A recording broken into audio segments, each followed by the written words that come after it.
Well हाय, हनी हूँ आपके साथ और स्वागत है मेरे अपने यूट्यूब चैनल हनी का अड्डा में। दुनिया के सबसे बड़े हिमखंड से हम क्या जान सकते हैं, आइए जानते हैं।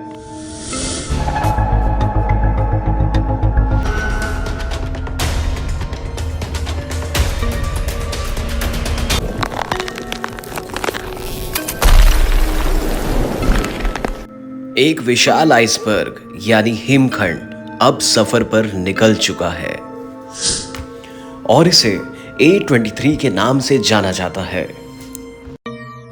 आपको जानकर हैरानी होगी, ये कोई मामूली हिमखंड नहीं है, ये दुनिया का सबसे विशाल हिमखंड है। और यही नहीं, ये लगभग 35 साल पहले अंटार्कटिका से टूटकर अलग हो गया था और लगभग तैरते तैरते दक्षिणी समुद्र में जाकर अटक गया। पर अब ये फिर से सफर पर निकल पड़ा है। लगभग 1 खरब टन की जमी हुई बर्फ का ये विशाल आइसबर्ग आगे बढ़ रहा है। तो चलिए शुरू करते हैं हमारा आज का वीडियो और हम जानेंगे कि इस विशाल आइसबर्ग से हम क्या समझ सकते हैं। स्वागत है मेरा कि यूट्यूब चैनल हनी का अड्डा में। पार्ट 1 जन्म।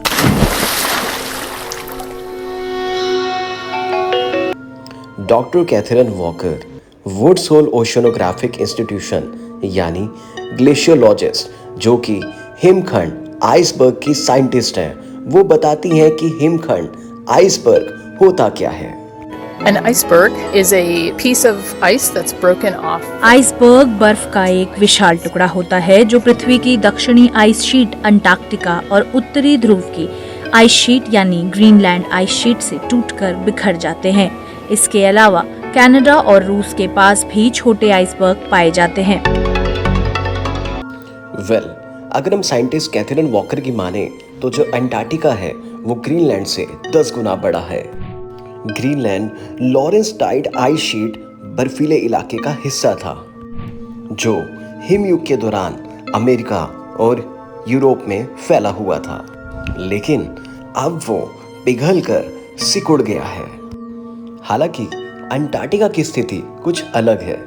Antarctica has been there also for thousands of years.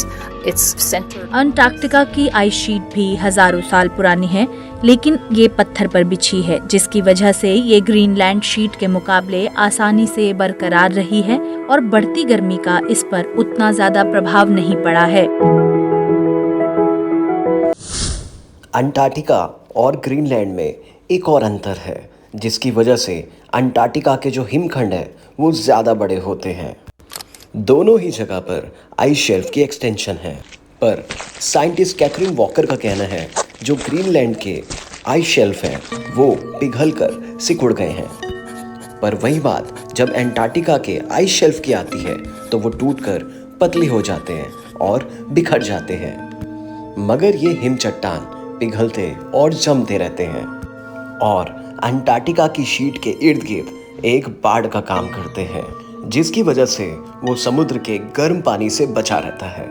This ice is maybe 500 meters thick, a little more sometimes. ये बर्फ की चादर 500 मीटर से भी ज्यादा मोटी होती है और 100 किलोमीटर तक चौड़ी हो सकती है, जो इस महाद्वीप को समुद्र से कुछ दूर रखती है। दुनिया की सबसे बड़ी ice shelf Ross ice shelf कहलाती है। इसका सामने वाला हिस्सा जो समुद्र को छूता है वो 200 मीटर मोटा है, जबकि पिछला हिस्सा जो अंटार्कटिका से जुड़ता है वो 1 किलोमीटर गहरा है। एक समय आएगा जब पतला होते होते ये आइस शेल्फ टूटकर बिखर जाएंगे और इस प्रकार आइसबर्ग का जन्म होगा। इसे काविक भी कहते हैं।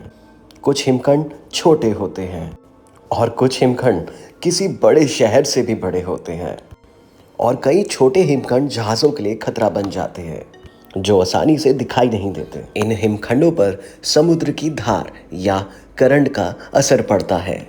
Once they calve, they can become unstable and flip over or capsize, just like a boat. Ice sheet से टूटने के बाद ये हिमखंड अस्थिर हो जाते हैं या समुद्र में पलट भी जाते हैं या फिर डूब जाते हैं। इन हिमखंडों का ऊपरी हिस्सा सफेद होता है जैसा कि हम तस्वीरों में देखते हैं, लेकिन इसके निचले हिस्से में हजारों सालों तक अंटार्कटिका की चट्टानों से रगड़े जाने की वजह से कई तरह के खनिज तत्व होते हैं, जिसकी वजह से उनका रंग नीला या हरा भी हो सकता है। लेकिन A23 हिमखंड गतिशील क्यों हो गया?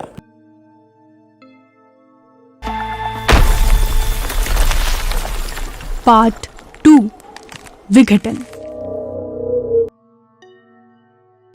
हमारे दूसरे expert doctor Oliver Marsh British Antarctica survey में वैज्ञानिक है। वो कहते हैं कि A23 हिमखंड का क्षेत्रफल लगभग 3,800 वर्ग किलोमीटर है, जो न्यूयॉर्क सिटी के लॉन्ग आइलैंड के इलाके जितना बड़ा है। A23A is unusual in that it's quite close to being a square shape. A23A हिमखंड का आकार कुछ निराला है। ये चौकोर आकार का है और दोनों दिशाओं में 60 किलोमीटर तक फैला है। ये लगभग 300 मीटर मोटा है, जिसका 10% हिस्सा पानी की सतह के ऊपर है। हिमखंडों का लगभग 90% हिस्सा पानी की सतह के नीचे तैरता है। A23A उस हिमखंड से हजारों गुना बड़ा है जिससे टकराकर टाइटैनिक जहाज डूब गया था। सिर्फ बड़े हिमखंडों को ही अमेरिका के आइस सेंटर द्वारा ही नाम दिया जाता है। फिलहाल A23A दुनिया का अभी तक का सबसे विशाल हिमखंड है, जो अभी तक बरकरार है। लेकिन अब तक का सबसे विशाल हिमखंड B15 था, जिसकी जानकारी सैटेलाइट के जरिए वर्ष 2020 में मिली थी, जो A23A से 3 गुना बड़ा था। आप अंदाजा लगा सकते हैं, A23A 3800 किलोमीटर क्षेत्रफल जितना था और ये B15 लगभग उसके 3 गुना। So there's a shallow area just off the front of the Filchner ice shelf. ये टूटने के बाद बहते हुए फिल्चनर आइस शेल्फ के उथले हिस्से में जाकर अटक गया था, मगर वहां भी इस पर बर्फ गिरती रही।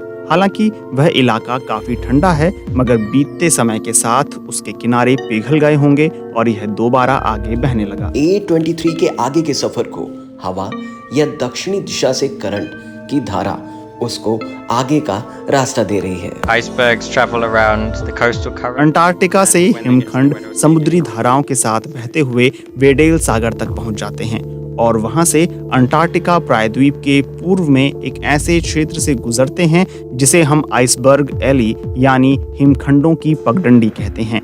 A23A फिलहाल 1 से 2 किलोमीटर प्रतिदिन की रफ्तार से सफर कर रहा है। इसकी रफ्तार हवा, समुद्री धारा और मौसम पर निर्भर है।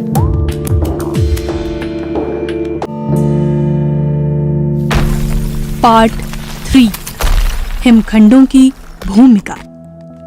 जैसे जैसे हिमखंड पिघलते हैं, उनके भीतर से कई पोषक तत्व और खनिज समुद्र के पानी में घुलते हैं, जो समुद्री पौधों के फलने फूलने में खाद का काम करते हैं। इन पौधों पर छोटी मछलियां पलती हैं, जो बड़ी मछलियों का आहार बनती है। इसलिए हिमखंडों के इर्द गिर्द पानी पर तैरने वाले कई पौधे और शैवाल पलते हैं, और पक्षियों के लिए भी यह बेहद अनुकूल साबित होते हैं। यानी समुद्री जीवन के तेजी से फलने फूलने में हिमखंड काफी मददगार साबित होते हैं। जीमा वैडम कहती हैं कि दक्षिणी सागर में धूल से मिलने वाले आयरन की काफी ज्यादा कमी होती है। हवा के कारण धूल पूरे वायुमंडल में आयरन बिखेर देती है, लेकिन दक्षिणी सागर आयरन के स्रोतों से बहुत दूर है। कई पौधों को पलने के लिए आयरन की बहुत ज़रूरत होती है, जो उन्हें हिमखंड से मिलती है। मगर क्या आपको पता है हिमखंडों में आखिर वो आयरन आता कहाँ से है? आइए हम आपको बताते हैं। मूल रूप से आइस शीट यानी बर्फ की चादर में आयरन होता है, क्योंकि सदियों से वायुमंडल से धूल आइस शीट की बर्फ पर बिखर कर जमा होती रही है और इस प्रकार वो हिमखंड में भी जम जाती है। लेकिन हिमखंडों से कुछ नुकसान भी होता है। We often talk about iceberg killing fields, as all that हम ये भी सुनते हैं कि हिमखंडों के कारण व्हेल मारी जाती है। इसमें जमा कार्बन की वजह से दूसरे पौधों और जीवों को भी काफी नुकसान पहुंचता है। लेकिन ये भी कहा जा सकता है कि इससे कोई एक प्रजाति अत्यधिक प्रबल नहीं होती और जैव विविधता बरकरार रहती है। यानी प्रकृति एक हाथ से देती है तो दूसरे हाथ से छीन भी रही है। पार्ट 4 आखिरी सफर। हमारे चौथे एक्सपर्ट क्रिस्टोफर शूमैन हैं। अंतरिक्ष में नासा से जुड़े ये वैज्ञानिक हैं। इनका मानना है कि जो हिमखंड है वो आइस शीट के जीवन शैली का एक हिस्सा है। गौर करने वाली बात तब होती है जब ये बड़े हिमखंड आइस शीट से टूटकर समुद्र में बिखर जाते हैं। छोटे और बड़े हिमखंडों का टूटकर अलग होना जलवायु परिवर्तन के संकेत देता है, मगर हिमखंडों के समुद्र के गर्म पानी में पहुंचकर पिघलने से विश्व में समुद्र का जल स्तर नहीं बढ़ता, क्योंकि हिमखंड में उतना ही ताजा पानी जमा रहता है जितना उसके समुद्र में पहुंचने के सफर के दौरान समुद्र से खारा पानी विस्थापित होता है।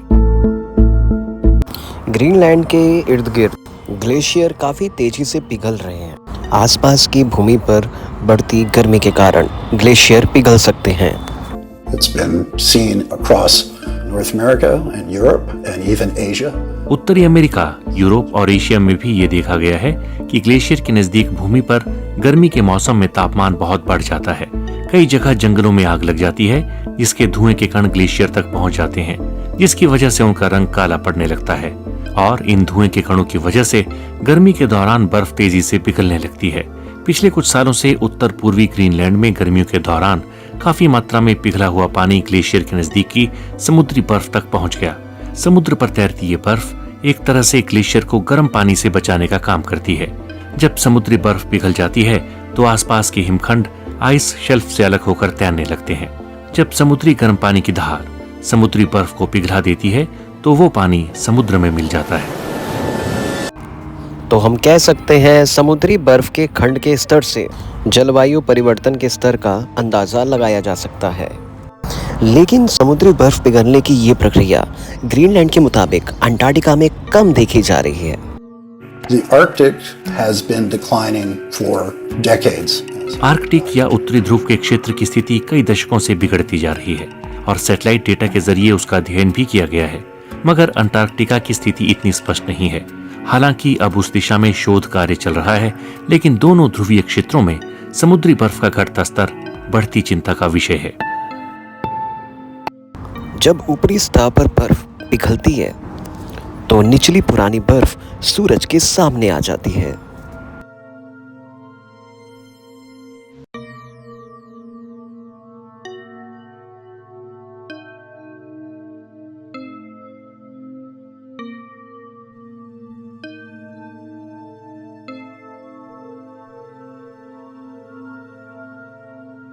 मगर क्रिस्टोफर शूमैन आगाह करते हैं कि हर तरफ बर्फ कम होती जा रही है और इसका बहुत बुरा असर तटीय समुदाय पर पड़ रहा है। साथ ही बर्फ के घटते स्तर से हिमनदों, आइस शेल्फ और हिमखंडों के अस्तित्व को ही खतरा पैदा हो गया है। मतलब क्या हम ऐसी दुनिया की कल्पना कर सकते हैं जहां हिमखंड और ग्लेशियर नहीं होंगे? भविष्य में ऐसा हो सकता है। कई सालों बाद हो सकता है कि ग्लेशियर पिघलकर पीछे हट जाएं और उनका पानी समुद्र में आना बंद हो जाए। ये भी हो सकता है कि कुछ सदियों बाद हिमखंड धरती की खूबसूरती का हिस्सा न रहें। तो आइए वापस लौटते हैं अपने मुख्य प्रश्न पर। दुनिया के सबसे विशाल हिमखंड से हम क्या समझ सकते हैं?